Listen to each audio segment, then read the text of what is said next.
नमस्कार बच्चों, मैं पूनम ढलन आज आपको पत्र लेखन के विषय में जानकारी देने जा रही हूँ।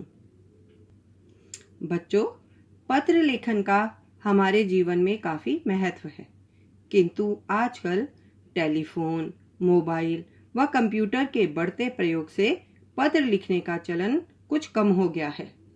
फिर भी किसी सरकारी विभाग से अपनी समस्या की शिकायत करनी हो, कहीं से कोई आवश्यक वस्तु मंगवानी हो अथवा विवाह या किसी सरकारी विभाग से अपनी समस्या की शिकायत करनी हो, कहीं से कोई आवश्यक वस्तु मंगवानी हो अथवा विवाह या किसी अन्य उत्सव कार्यक्रम के लिए अपने प्रियजनों को आमंत्रित करना हो, तब हमें पत्र लिखने की आवश्यकता होती है। अतः पत्र लेखन आज के युग में उपयोगी है। पत्र लिखते समय हमें कुछ बातों का ध्यान रखना चाहिए, जो मैं आपको नीचे बताने जा रही हूँ। बच्चों, पत्र की भाषा सरल, स्पष्ट व सरस होनी चाहिए। पत्र भेजने वाले का नाम, पता, दिनांक आदि का स्पष्ट उल्लेख होना चाहिए। बच्चों, परीक्षा भवन में पत्र लिखते समय अपने नाम के स्थान पर क, ख, ग लिखना चाहिए। यदि प्रश्न पत्र में किसी के नाम का उल्लेख किया गया हो तो वही नाम लिखना चाहिए। पत्र प्राप्तकर्ता की आयु, संबंध, योग्यता आदि को ध्यान में रखते हुए भाषा का प्रयोग करना चाहिए। इसका अर्थ यह है बच्चों कि जब आप पत्र लिखते हैं तब आपको इस बात का ध्यान रखना है कि आप पत्र किसे लिख रहे हैं और उसके साथ आपका संबंध क्या है, वह किस पद पर है। उसी के अनुरूप आपको अपनी भाषा का प्रयोग करना चाहिए।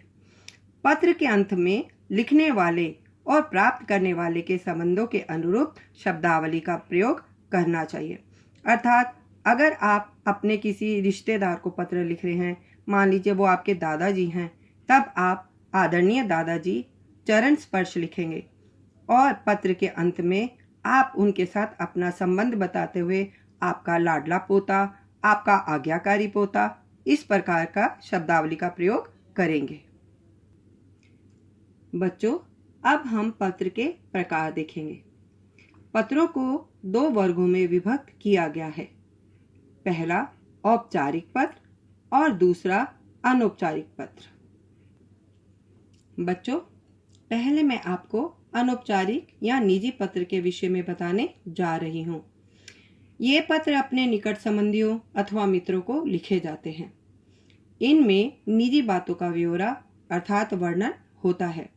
इनमें आप अपने मित्र, अपने किसी भी रिश्तेदार जैसे मामा मामी, नाना नानी, दादा दादी, मौसी, भुआ आदि को पत्र लिखते हैं और अपने मन के विचारों को उन्हें बताते हैं और उनके हालचाल और समाचार आप उनसे पूछते हैं। अगर हम देखें तो इन्हें भी हम 3 भागों में बांट सकते हैं। पहला व्यक्तिगत पत्र, जिसमें आप एक दूसरे के हालचाल पूछते हैं। दूसरा है निमंत्रण या बधाई पत्र, इसमें हम अपने मित्रों, सगे संबंधियों को विवाह, उत्सव आदि के लिए निमंत्रण देते हैं। और तीसरा है धन्यवाद पत्र। धन्यवाद करते हुए पत्र जब हम लिखते हैं तो उसे धन्यवाद पत्र कहते हैं। हमारा अगला प्रकार है औपचारिक पत्र। बच्चों, यह पत्र उन्हें लिखे जाते हैं जिनमें हमारा निजी संबंध नहीं होता। ये कई प्रकार के हो सकते हैं, जैसे प्रार्थना पत्र, कार्यालयी पत्र, व्यवसायिक पत्र आदि। पहला प्रार्थना पत्र। प्रार्थना पत्र प्रधानाचार्य को लिखा जाता है। यदि आप प्रधानाचार्य को आवेदन के लिए लिखे जाने वाले पत्र भेज रहे हैं तो वह भी प्रार्थना पत्र के ही अंतर्गत आते हैं। यदि आप किसी कार्यालय में अपनी नौकरी के लिए पत्र लिख रहे हैं तो वह भी आवेदन पत्र के ही अंदर आते हैं। दूसरे हैं कार्यालयी पत्र। यह किसी सरकारी अधिकारी को या सरकारी विभाग को लिखे गए पत्र होते हैं। तीसरा प्रकार है व्यावसायिक पत्र। किसी दुकानदार, प्रकाशक, व्यापारी, कंपनी आदि को लिखे गए पत्र व्यावसायिक पत्र कहलाते हैं। जैसे आप पुस्तकें मंगवाना चाहते हैं तो आप पुस्तक विक्रेता को पत्र लिखते हैं तो वह व्यावसायिक पत्र कहलाएंगे। बच्चों, अब मैं आपको पत्रों के अंग बताने जा रही हूँ। अर्थात पत्र लिखते समय हमें किन किन विशेष बातों का ध्यान रखना है वो मैं आपको बताऊंगी। सबसे पहले है भेजने का स्थान, दिनांक और पता। बेटा ये पहले दाईं ओर लिखा जाता था, परंतु आजकल बाईं ओर से लिखने का प्रचलन हो गया है। दूसरा है संबोधन और अभिवादन। हम जिसे पत्र लिख रहे हैं उसके साथ अपने संबंध के ही अनुसार हम उसका संबोधन और अभिवादन करते हैं। दूसरे शब्दों में हम कह सकते हैं जिसे पत्र लिखा जा रहा है उसकी आयु, योग्यता, संबंध आदि के अनुरूप ही हमें शब्दों का प्रयोग करना चाहिए। तीसरा है विषय वस्तु।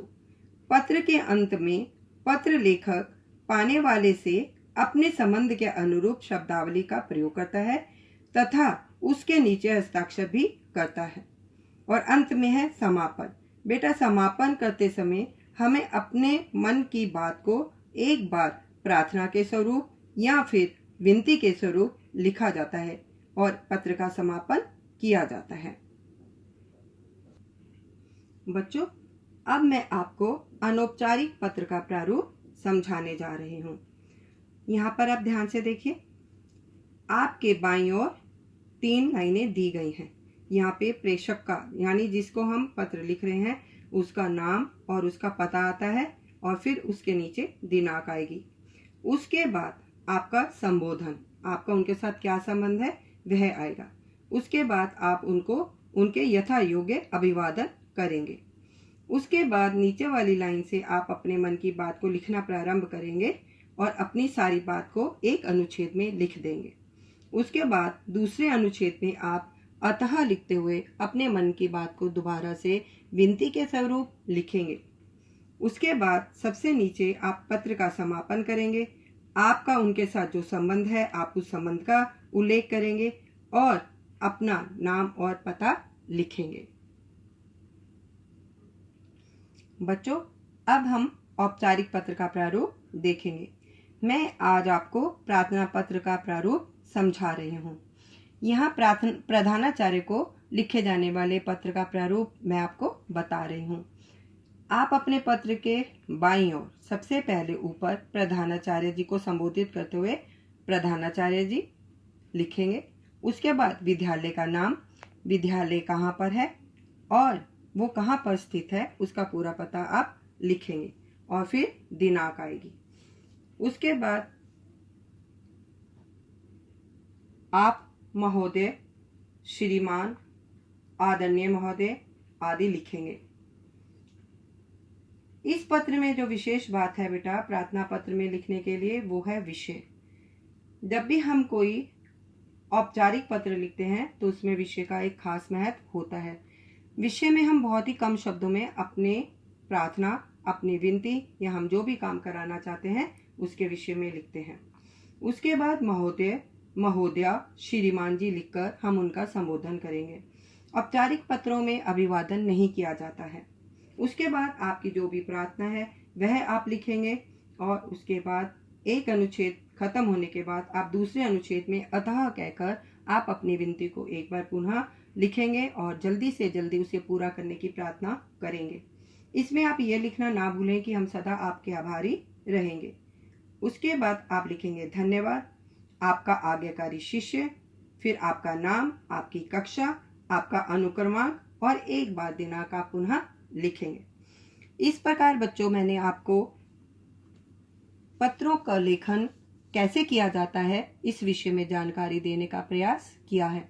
मैं समझती हूँ कि आप आज इस प्रारूप को अच्छे से समझ पाएंगे। आप इसे देखिए और अपने उत्तर पुस्तिका में इसका अभ्यास करिए।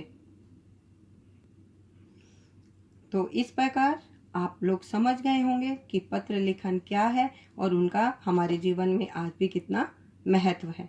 अब मैं आपसे आज्ञा चाहूंगी। धन्यवाद।